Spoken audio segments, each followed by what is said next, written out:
Hey everybody, welcome back to BookTube. I'm Brian Bell. All right, today's going to be a strange video. I'm kind of taking an easy way out on this one. Video creation for me is a little bit hit or miss right now at this time of my life. If you'd like to know why, I'll put a card right here and it kind of explains it. I talked about it last week.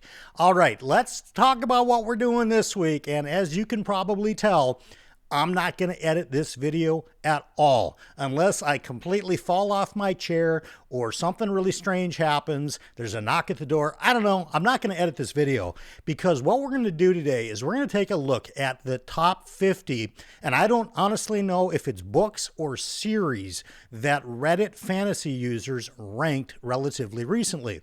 Now, I'm not on Reddit, and I know that there's other booktubers that have already done this. Daniel Green did it. I think Library of Viking did it. I know John over at Talking Story did something similar to this last week, and I needed something that required very little brain cells for me right now. So here's what we're doing.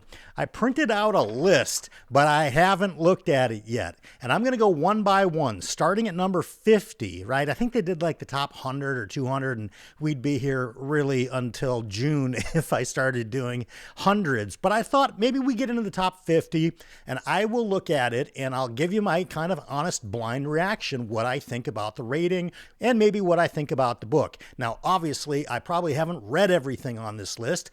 I don't know, maybe I have, but I doubt it. For those, we will just lightning round them and we will move really quick. I brought my glasses, so just in case I can't see what I'm doing, I've got these, although I have to admit I used a pretty large font here. And I've also got my One for the Road coffee mug, which is available in the merch store. You knew I was going to throw this in there. All right, that's a Mike Book Reviews kind of coffee break. Let's get right into it. All right. Starting with number 50 is One Piece. All right, this is kind of an interesting one. I've not read the manga. I shouldn't say I haven't read it. I've read about the first 30 or 40 pages of the very first arc, which is the East Blue arc. And I have seen the entire live action show on Netflix. I really enjoyed it. I think for me, One Piece, no editing, you guys. I think for me, One Piece is in my future. Maybe this summer, maybe the fall, maybe the winter, but it will come up. Let's move on to number 49 is the Rhaenyra Revelations by Michael J. Sullivan. I've read this series and I actually like this series a ton. I want to say I read this thing back in like maybe 2021 or 2022. Yeah, that seems like a suitable fit for me at number 49.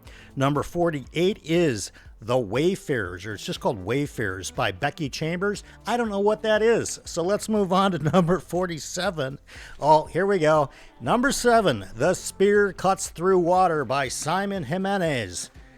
Have not read it. I am sorry to my good friend Evie from She Was Only Evie. I've not read the book yet, but I have read The Vanished Birds with the Quilluminati, and I was not, totally hating The Vanished Birds. I didn't think it was the greatest thing I ever read, but I appreciate what Jimenez did with the book. So do I have interest in Spear Cuts Through Water?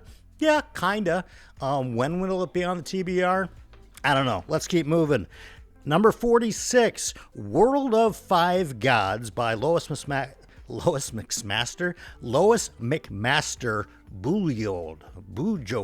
I don't know. It's one of those, but I've heard her name before. I know this is probably science fiction. I think that's what she's most named for.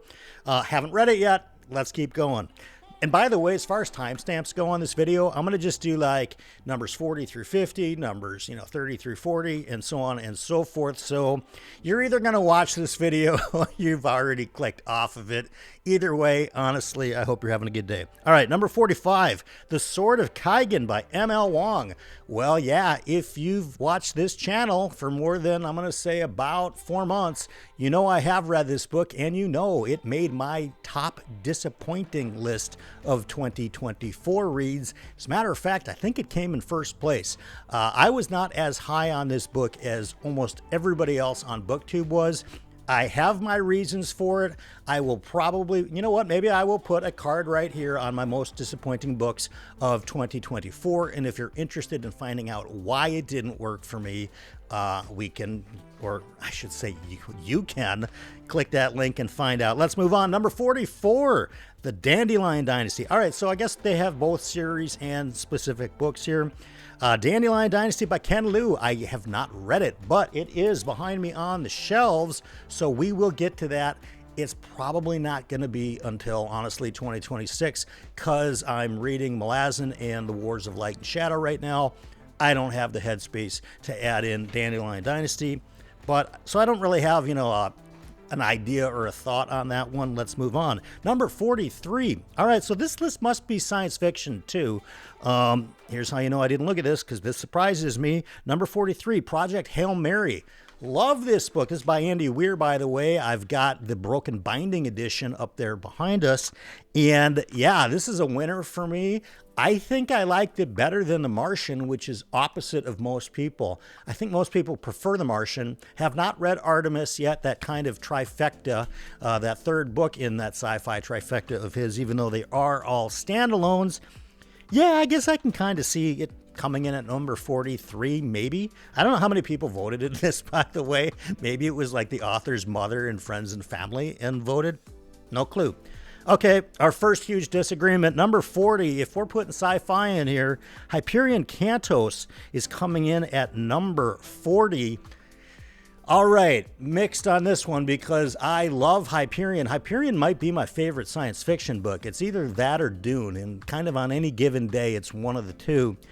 I liked the second book in Hyperion Cantos enough. Yeah, it is different than the first book, but I kind of understood what the author was doing there, and I appreciated it. Now, I have not read books 3 and 4, which are the Endymion books, so I don't really know if those are pulling Hyperion down to number 40 or not.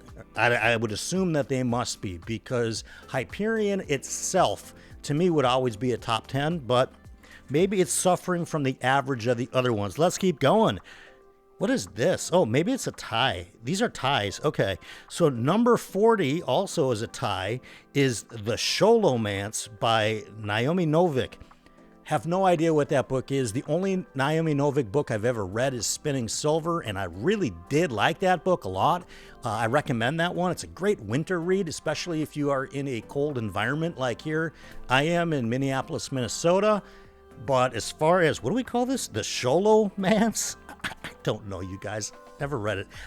Not only have I not even read this book, I've never even heard of this book before. So I don't know. Maybe the joke's on me. But yes, the joke is on me as I look at number 40. Also appears to be a tie. Come on, really?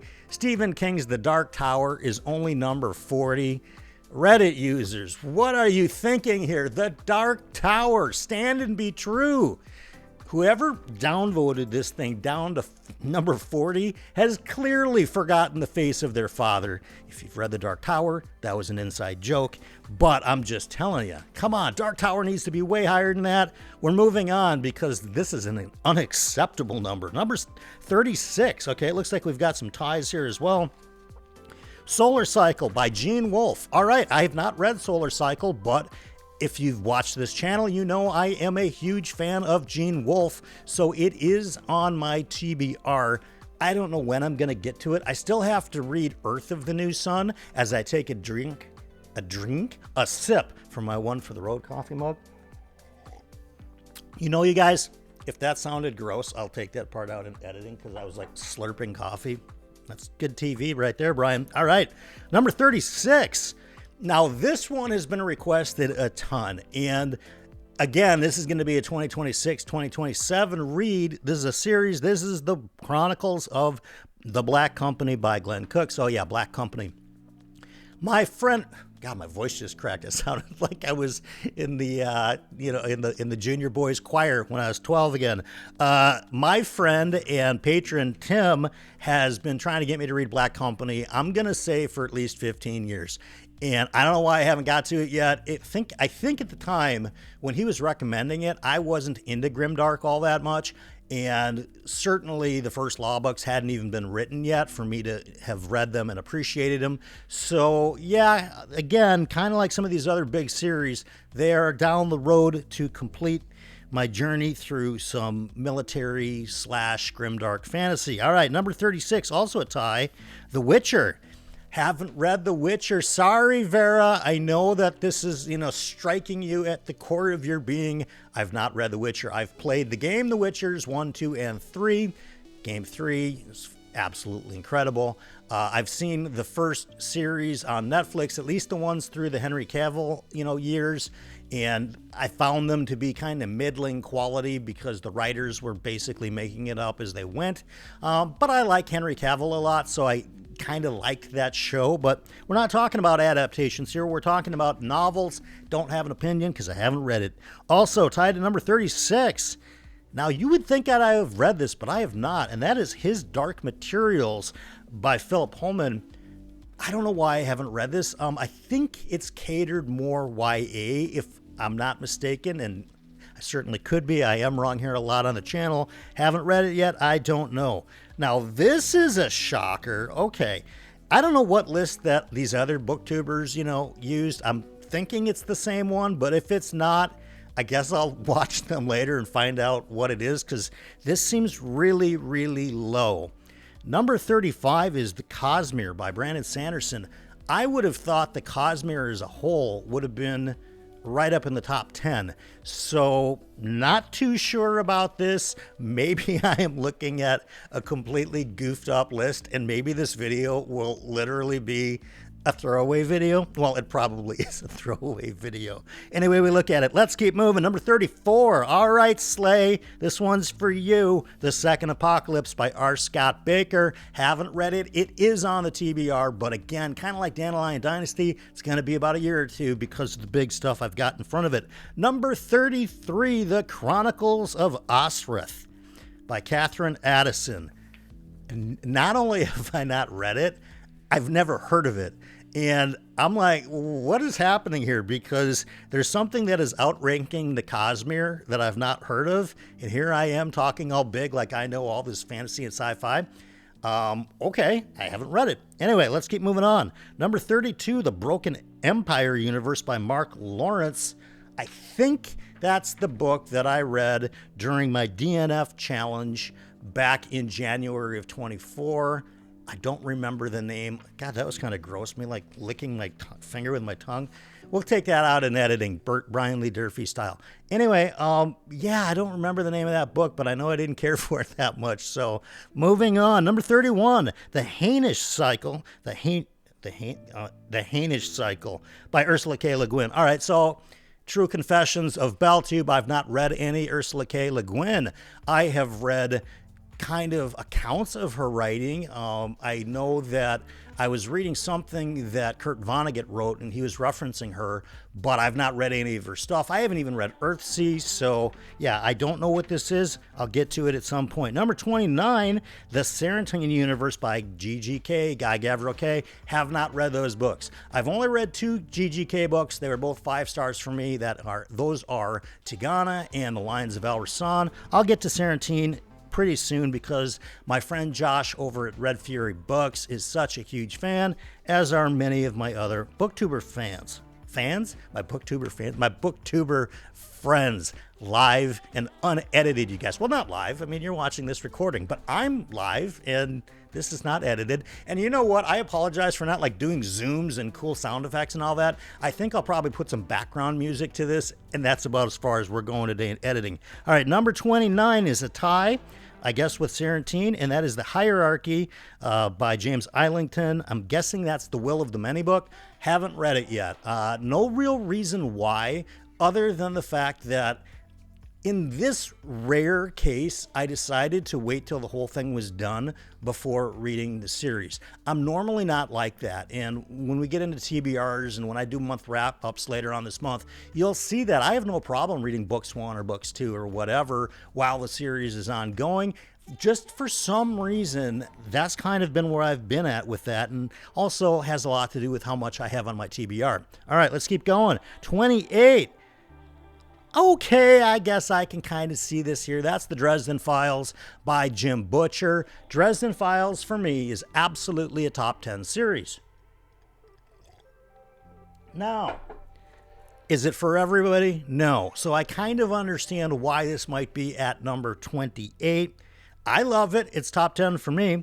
Let's move on. Number 27, Jonathan Strange and Mr. Norrell by Susanna Clarke. Yeah, could not agree more. And I think this is ranked kind of appropriately. I wouldn't put it in my top 10 books. I don't think I'd put it in my top 20 books, but I would put it in my top 30 books. So for all the ones that we've ranked so far, we've looked at so far, I think Strange and Norrell, at least for me, I'm in total agreement with where this happened to land on the list. It's a huge recommend for me, but you have to understand this thing is a chonker of all chonkers. It's got a very Victorian flair to the atmosphere, so that really needs to be something you enjoy because you're going to be there for a while. Now, if you like that and you like strongly developed and rich character work, Susanna Clarke can do no wrong in my opinion. So yeah, atmospherically, I don't think there's anybody better than her. I agree. Number 26. I have not read this. This Osenard saga by Tad Williams. All right. True Confessions of BellTube. Once again, I've not read any Tad Williams. And here I thought I could call myself a booktuber, and I haven't read any Tad Williams. All right. If you look back there on the shelves, you're going to see the broken binding editions of Memory, Sorrow, and Thorn. Again, same as some of these other ones. This is 2026, probably 2026. Not going to push it too much further than that because, come on, when I've got people like Jimmy Nuts in my life and Mike in my life telling me that I must read Tad Williams, how can I say no? Let's keep going. The Expanse, number 25, James S.A. Corey. All right, so I read Leviathan Wakes forever ago, and I liked it enough. And my plan was to kind of keep reading it, and then, I don't know what happened, I stopped, and then The Expanse show came out, and I was just engrossed in that. And from what I understand, the 6 seasons, I think there's 6 seasons of The Expanse, gets you up to a certain point in the book. Maybe it is, or maybe there's 5 seasons and it ends at book 6. I don't remember. But I do remember when the show ended, I was so attached to the cast of that show and the actors in that cast, I really lost interest in picking up the books and kind of continuing from them. It was kind of like the end of the saga for me. And I don't know, I think that there's a huge time skip between when the show ended and when the book, kind of takes off from there, I think. And to me, that seemed like kind of a natural stopping point. But leave in the comments below if I'm totally way off on this, and maybe I'll get back to The Expanse. Number 24, all right, The Sun Eater, Christopher Rocchio. I agree, it should be a top 25 series. Sorry, let's have another sip here because I am talking a ton. Yeah, number 24, The Sun Eater. I love The Sun Eater. I am current on The Sun Eater. I've read all of it. It's fantastic. It will wind up in my top 20 series at some point when the final book comes out later this year. Yeah, talk about hitting a home run. And I know a lot of us are like so anticipatory about, is that even a word? I don't know. Philip, let me know, please, if anticipatory is a word. We are anticipating the finale to The Sun Eater, but I think even more than that, we are wondering, what is the author, Christopher Rocchio, going to do next? Is he going to do another science fiction series, or is he going to move into fantasy? I don't know, but I know that the guy's an amazing author and just a heck of a human being, and I'm excited to find out what he's going to write next. Number 23, hard to disagree with this one, but I know a lot of you guys like it, so we'll just say it. Number 23, The Broken Earth by N.K. Jemisin. All right, not only did I not like this book, this was also in my DNF challenge. And if you want to know what the DNF challenge is, I'll put up a card right here. This is a event that I created, and we do that a lot on the channel, which, by the way, if you've not liked the video yet, please hit the like button. And if you want to see weird videos like this and just off-the-cuff thoughts about your favorite fantasy and sci-fi novels, consider subscribing to the channel and sharing it with your friends. But so I did this thing called the DNF challenge, where I asked 7 booktubers, you've probably seen all of them, to give me a book that they disliked so much they DNF'd it. And I took the month of January back in 2024, and that was my TBRs. All I read were books that my booktube friends and, the ones that I was mostly fans of, because my channel was so new. I barely knew any of these people, IRL, so to speak, but they were kind enough to, play along and tell me the name of a book that they didn't like.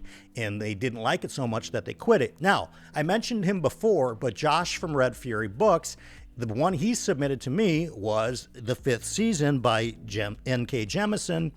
And he won. He won the DNF challenge because in order to win the DNF challenge, it had to be the worst book of the bunch. And that one for me was, it's a mystery to some degree. I solved it, I think, by chapter 2 or chapter 3.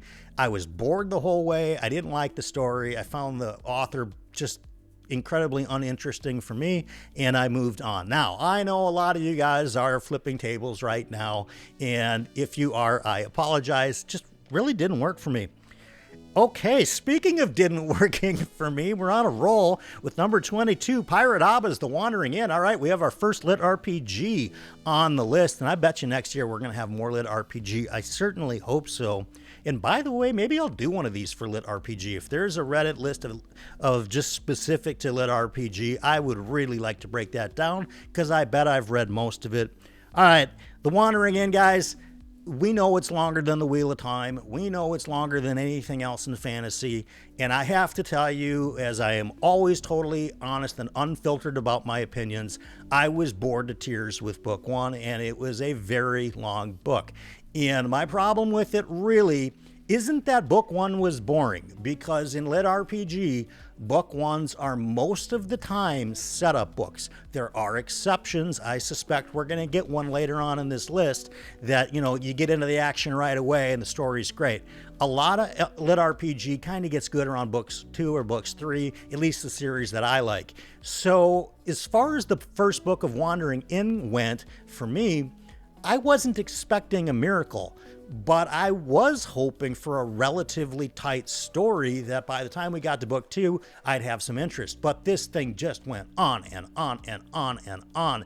And the characters did nothing, and the main character did nothing and was boring. And all I got from people was telling me, well, you got to just keep reading. That's a big ask. When you've got a BookTube channel and you're trying to read a certain amount of books every month to have compelling content for people that want to tune in, diving into these gigantic wandering inns that wander quite literally all over the place just wasn't for me. I abandoned the series. I do not plan to return to it. There's just so much great lit RPG out there that there's no reason for me to suffer through hundreds of hours of The Wandering Inn to get to the good parts. All right, enough of that. Apologies retroactively if you like The Wandering Inn. Not everything is for everybody, you guys. And like I always say, even if we align on 95 to 99% of our books, you and I, there's always going to be some outliers that we're worlds apart on. That's one of them. All right, number 21, The Murderbot Diaries by Martha Wells. Haven't read this. I'm going to tell you why. When I went to the bookstore, when Murderbot really became kind of a BookTube darling, and I saw the small size of these books, I was kind of encouraged because I said, all right, this is a quick read. I can get through this quick and we can talk about it. Then I looked at what they were charging for these books, and it was like $30 for almost a novella-sized book, and I just thought it was obnoxious. And I think out of protest, I decided, you know what? I'm not reading this series. Murderbot, I know it's coming to, I think, either Netflix or Max or Apple TV or one of them. I will watch it there, and we'll see how the adaptation is. Number 20. God, this list is killing me, you guys. It's like they knew I was going to look at this. Number 20. Should I just rewind this and tell you again and just change out the word cradle, change out the word Wandering Inn for cradle? Because yes, number 20 is Cradle by Will White.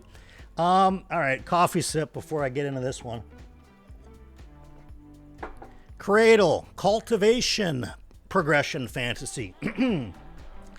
There's lots of subgenres in lit RPG and in progression fantasy. Cradle falls into the cultivation one. It's not game literature. It is more Eastern culture, meditative. It's a little bit hard to describe in a very, short period of time like we have here for this list. Suffice it to say, I read all the Cradle books. I think there's 12 of them or 13. I don't remember.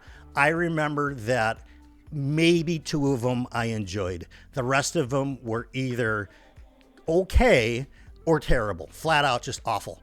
And I can't recommend the series to anybody that has not read Lit RPG before, because I think it's going to be a turnoff. That's what happened to Mike. I can't recommend the series to anybody who has not read Cultivation Progression before, because I don't think it's the best place to start, because I have read some Cultivation Lit RPG. That's not been that bad. It's not my jam, but certainly I liked it better than Cradle. So yeah, disagree hard on this one. Yeah, I'm not flipping tables. You guys already know when I do my top disappointing lists every year, I did one in 2023 and I did one in 2024, and Cradle is the only series that has made that list 2 times in a row. I'm glad that it ended, because it's not going to make the list this year. All right, number 19, I've never heard of The Locked Tomb by Tamsin Muir. I don't even know what that is. How is that number 19? I don't know. Is it you guys let me know in the comments what it is. Let's move on. Number 18, The Kingkiller Chronicles, Patrick Rothfuss. All right, I don't disagree. Name of the Wind is a great book. The Wise Man's Fears, I think, is good. There's a section in The Wise Man Fears, and if you know The Wise Man Fears, you know what I'm talking about. Book 2. There's a section in there that is creepily weird, and it goes on forever. I mean, just like on and on and on. I will say that I believe Nick Podell did the audiobooks for that series, and I both read them sight reading. Then I went back and I listened to them on audio when there were some rumblings that book 3, The Doors of Stone, was going to be coming out whatever year that was, and I wanted to have a mental reminder. Ha ha ha, the joke was on me. The Doors of Stone's not even written yet. Who knows if it ever will be, but I don't entirely disagree with number 18 here. I think those books are really good. Are they totally original? Not really. Are they beautiful in their writing? Absolutely. He writes very vividly, and I enjoy his prose, and I am not somebody that picks up a book for the beauty of prose, but that is his jam for sure.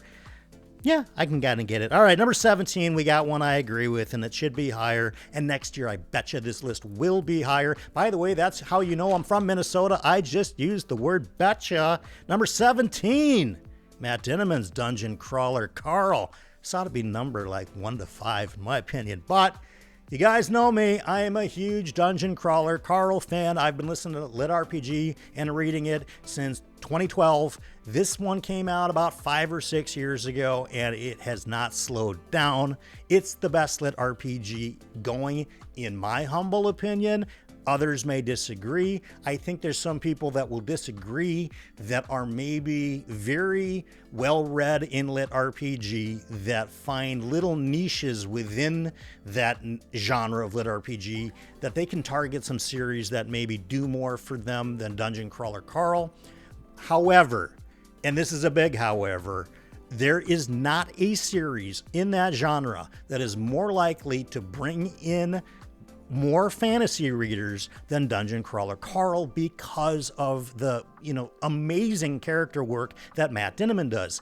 It is the best by far gateway series, in my opinion, for a traditional epic fantasy reader to get into Lit RPG, because it doesn't whack them out of their comfort zone right off the rip.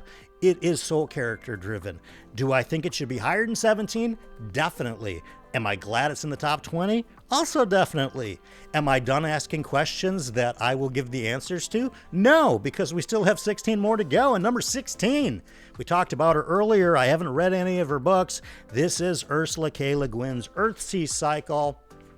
I'll get to it. Philip, I'm sorry, I haven't read it yet. I know it's one of your favorites, and I'm sure my microphone, just like every time I move this way, the sound probably clips out. I don't know, you guys. Haven't read it yet. Let's keep going. Number 15. All right, Dune. Frank Herbert. Now, this should be higher. If we're combining, which clearly we are here, sci-fi and fantasy, Dune ought to be higher than number 15. For me, it's a top 10 story. Now, I've only read, I don't want to come across like I'm this Dune expert, because I'm not. I've only read the first 2 books, and straight speaking here, I didn't really love the second book. I thought it was just okay. It felt like a middle book that's setting up for Children of Dune, which I am going to be reading this summer. So I think I'll probably revisit Dune Messiah when I do that, and I think I'll probably have a different appreciation for Messiah than I did right upon completing it. Let's move on. Number 14, totally agree. Piranesi, Susanna Clarke. It's been on my shelf since the very first video that I did when I started this channel. There's nothing like Piranesi. I am not going to talk about what it is. If you've not read it before, don't read anything, don't watch any reviews, don't read the back of the book, do nothing. This book you can read in 2 sittings. You'll read it in a day for sure. It's the most atmospheric book I've ever read. I will gush about Piranesi forever. And yes, by the way, that is how you pronounce it, Piranesi. Thank you again, Philip, for that proper Italian pronunciation. You got to read this book if you've not read it yet. If you take nothing away from this, by the way, other than comedy of watching me do this without editing and probably getting bored of looking at me without any zooms or graphics, but if you take nothing else away, definitely go get yourself a copy of Piranesi and read it, and then come back to me and tell me what you thought, because this is a book that is best discussed together after you've read it and not ever, beforehand. All right, number 13. I agree with this one. Scott Lynch's Gentleman Bastard series, The Lies of Locke Lamora, Book 1. Of course, this was BookTube darling for a long time, with good reason. Locke and Jean are probably my favorite bromance in all of fantasy. I loved it, and as a matter of fact, a lot of people say, well, the quality of this series kind of dips each book down. I didn't find that to be the case at all. I think, if anything, I'm just anxious for the next book. And Scott Lynch has teased a ton of times that new stuff is coming. I know that he's written some short stories in this world starring, Locke and Jean, but I think book 4 is supposed to come out. I don't know. I know that there's not been a publishing date yet, and I don't know that he's ever said that he's finished writing it, but a while ago, like maybe 6 months ago, maybe even longer, Scott Lynch put out a Twitter post saying something to the effect of, I just had to have new author photos taken, ...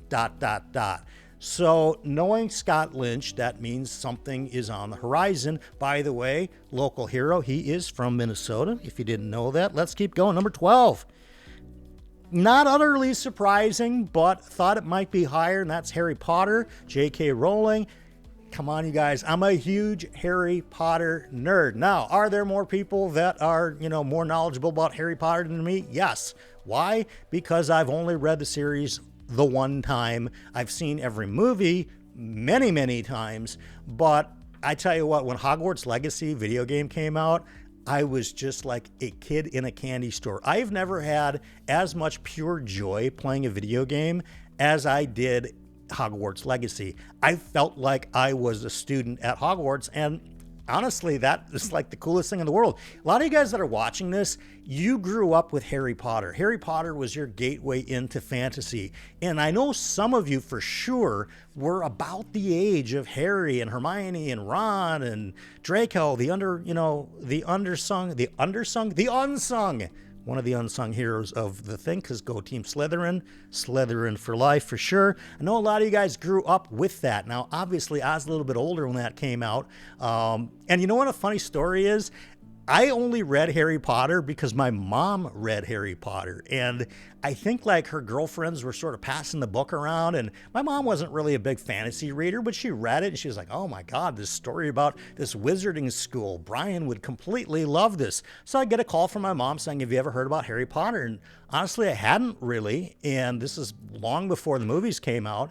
And she said, I think you're going to really like it. So I'm like, fine, Mom, whatever. I'll read it. It's a pretty short book, book 1. And I more than liked it. I absolutely loved it and got on the hype train for Harry Potter right away. But shout out to my mom for getting me into Harry Potter. Mom, I love you wherever you are. All right. Number 11. We're getting up there, you guys. Number 11, Pierce Brown's Red Rising series. I can't totally dispute this. I mean, I have some qualms about Hyperion being ranked below this. I certainly have qualms with Dune being ranked below this. I think Pierce Brown wouldn't agree that his series should be ranked higher than Dune, but that's where we're finding ourselves. I really do enjoy Red Rising. I've liked both the first, trilogy, and then I liked the time skip to the other 3 books. I liked Iron Gold. I liked Lightbringer. I did not like Dark Age at all. I think part of the reason why I didn't like Dark Age is that I just wasn't in a very good mood when I read that book, and that book is depressing. And if you're already in a lousy mood and you go pick up Dark Age, you're in for a bad time. If you've not read, the Red Rising series, and by the time you get to Dark Age, here's my advice. Read the book because you have to if you're going to read the whole series, but do it when you're in just a great mindset, because the book will drag you down, and if you're already down, it's kind of a rough one. All right, let's move on. Number 10, I like this one. This is a big recommend for me. Always Fauna Lee's The Greenbone Saga. Come on, you guys. Jade City, Jade War, Jade Legacy. This is a killer trilogy. These are some of my favorite books of all time. I did a video not all that long ago talking about some cinematic books, and for me, in this series, in the Greenbone Saga, I'm one of the outliers that actually likes the middle book, Jade War, the best by far of all the books. For me, if you want to know my rankings, it's Jade War on top, Jade City second, and Jade Legacy 3.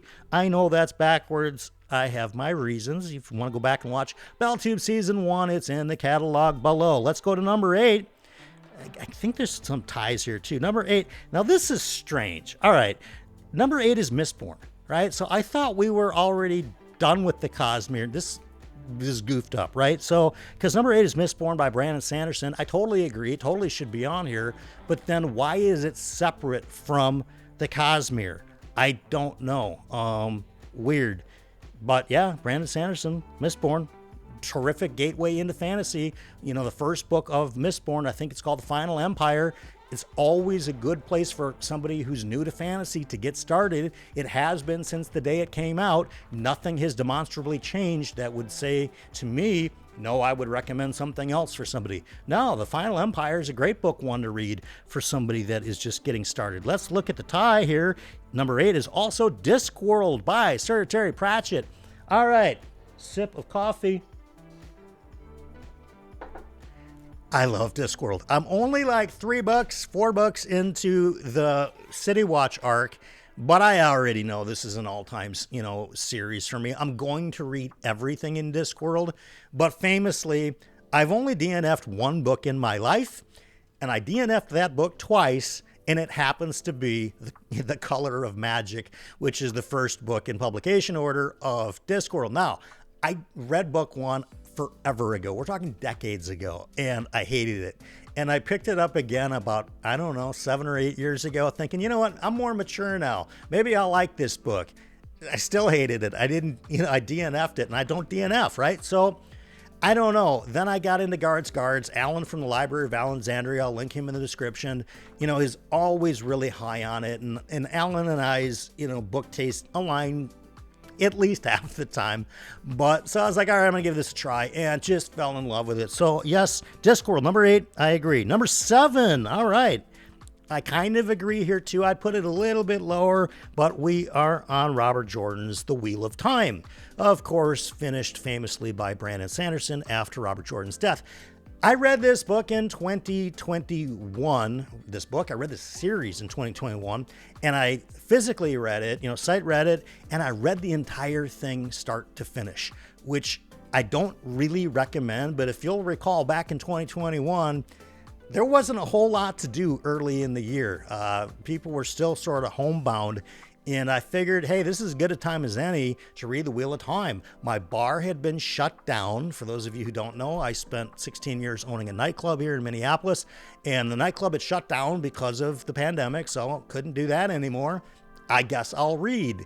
And I looked at The Wheel of Time as this giant series that I had been procrastinating forever and said, now's as good a time as any. Let's do it. I really do like it. The slog is real, but I kind of look at the slog as on a meta level, I should say, where we as readers go on journeys of peaks and valleys, and the slog is a valley, but I feel like as readers, that's not always such a bad thing, because by the time you get to the end, and that final book is just blow away, and the final battle, the last battle in the Wheel of Time is worth all the the 13 books or whatever that come before it. It is so exceptionally well done. So yeah, number 7, Wheel of Time. Number 6, I'm halfway through this series right now, you guys. This is Malazan Book of the Fallen, or they're actually calling it Malazan Universe by Steven Erikson and Ian C. Esselmont. You guys, I was going to start The Bone Hunters 2 weeks ago up until the untimely passing of my mom, which I discussed last week, and I just was not in the mindset to read Malazan right now. My mind is kind of hour to hour, and jumping into The Bone Hunters, it was just not going to be a great time for me yet, so I really wanted to save my next Malazan book for when I'm feeling a little bit more like myself, which I hope is soon. But I can't disagree. It's in my top 10 series already, and I'm only halfway through. I suspect it's gonna land number 1 for me by the time I finish book 10 in the main series called The Crippled God. I think that this is gonna be number 1. If it's not, it's gonna be number 2.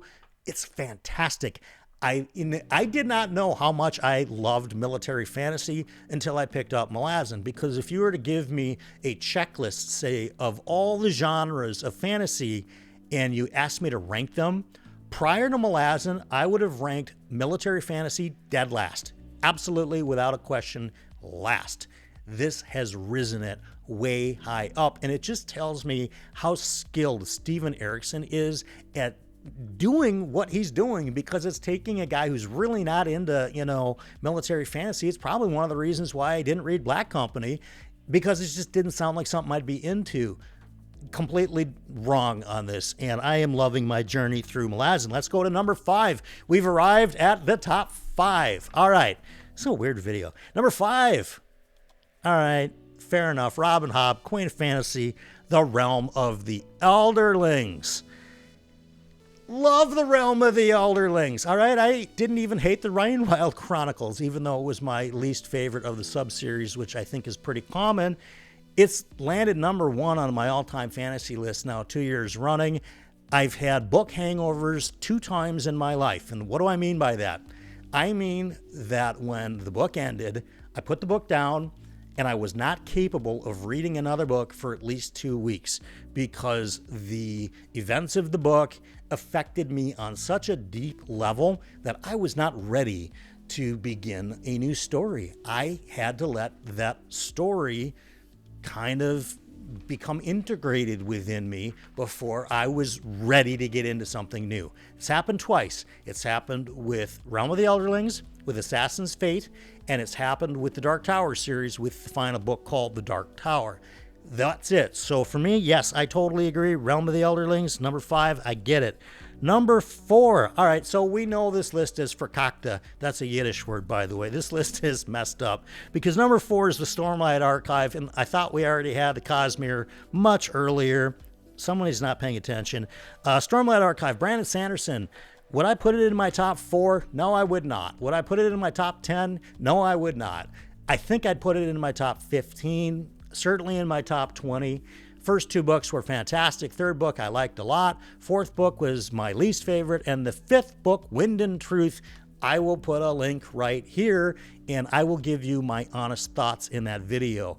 That video alone, by the way, grew our channel, BookTube family, I don't know, several hundred people overnight, because I think they liked my honest assessment of Wind and Truth. So, and I don't think I put too many spoilers in there, if any at all. I generally don't like to spoil things, because I hate when I go into watching a BookTube channel.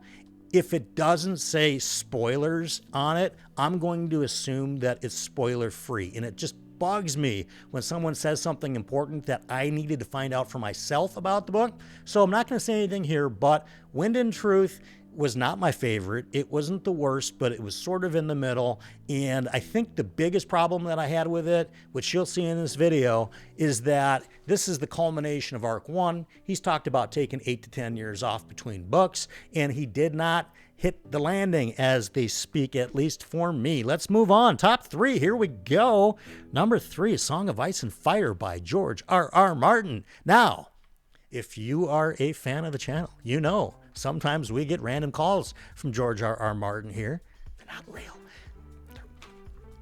Anyways, this is a top 3 series for me. I wholly agree with this. I don't know if The Winds of Winter will ever come out. I sincerely doubt A Dream of Spring, which is his proposed book 7, will ever exist. But even if all we got were the first 5 books of this 7-book series, even if that's it, talk about just an impact that A Song of Ice and Fire has had on the entire genre. It's monumental. It deserves to be in the top 3. Period. It doesn't matter to me if another book in this series never comes out. What he has built here is incredible. The fact that no characters are safe, this was not a thing until A Game of Thrones, right? The first book. That you think that when you read a book, certain characters are probably going to be safe and they're going to make it through, the story, at least for a while. And you find out, that George R.R. holds no punches. And if he thinks he can kill off a character to really put his exclamation point on a series, and just the challenges and the reality of the world that he's in, he's going to do it. And that's the first kind of time I've ever read that. And I fell off my chair basically reading this book. Huge impact on me. I agree. Number 3 should be A Song of Ice and Fire. Number 2, Joe Abercrombie's First Law universe. I'm going to agree there too. So for me, First Law kind of comes in, and I don't know, I think I rated it number 4, number 5 in this past year's rankings, but it's always going to be kind of hovering in that top 6 or 7 spots, somewhere in there, particularly if I ever reread the books. I don't reread a ton, but I love First Law. So he can do no wrong for me in those first 9 books. I loved the original trilogy. I loved every one of the standalones, and I loved The Age of Madness. So big win for me for the First Law. And number 1, of course, it was going to come in. It's got to be The Lord of the Rings by J.R.R. Tolkien. This is the Middle Earth universe. And yeah, it's number 1. It's not my personal favorite, but you talk about setting the stage and setting the table for everything that just came on that list afterwards. I do understand why that's number 1. Let's do a quick one for the road because my camera looks like it's kind of maybe dying. I don't know how long I've been talking, but I want to do a one for the road, and it's going to be a quick one, and it's about the easy path. We talk a lot on this channel about doing challenging things, and we talk a lot on this channel about doing difficult tasks and self-growth and self-improvement, and we do this every episode. I want to talk to you about easy things for a minute because sometimes in life it's required we do something easy. For where I'm at in my own emotional and mental space and psychological space right now with the very, very fresh and unexpected passing of my mom, I needed to do a video today that was going to be easy. And reacting to a top 50 list for me is much easier than coming up with all the thoughts I have about the topic of the day that we're going to do a video about. So I guess my message here on the one for the road is sometimes when life offers you an easy path, it's not taking the easy way out to do it. You're allowed from time to time to not have to challenge yourself, to not have to strive for that personal growth in every moment of every day. Sometimes the path most traveled is okay to take, right? You don't always have to be the first person to climb the mountain. If there's an easy trail and you feel like for you right now that would align with your life, I want you to know there's nothing wrong with doing that. Sometimes in order to get the strength we need to do the real tough stuff, a few journeys down the easy path might give us the confidence to do that and might put us back into a mindset to do the more challenging things. All right, that's the top 50 apparently sci-fi and fantasy books on Reddit. I'd like to know in the comments, by the way, if you agree, hard disagree with any of these, if you agree with what I said, if you hard disagree with what I said, I'll meet you in the comments. I answer every one of them myself. You guys know, sometimes not right away, but as quick as possible. Stay positive, everybody. And of course, as we always do, here's your fortune.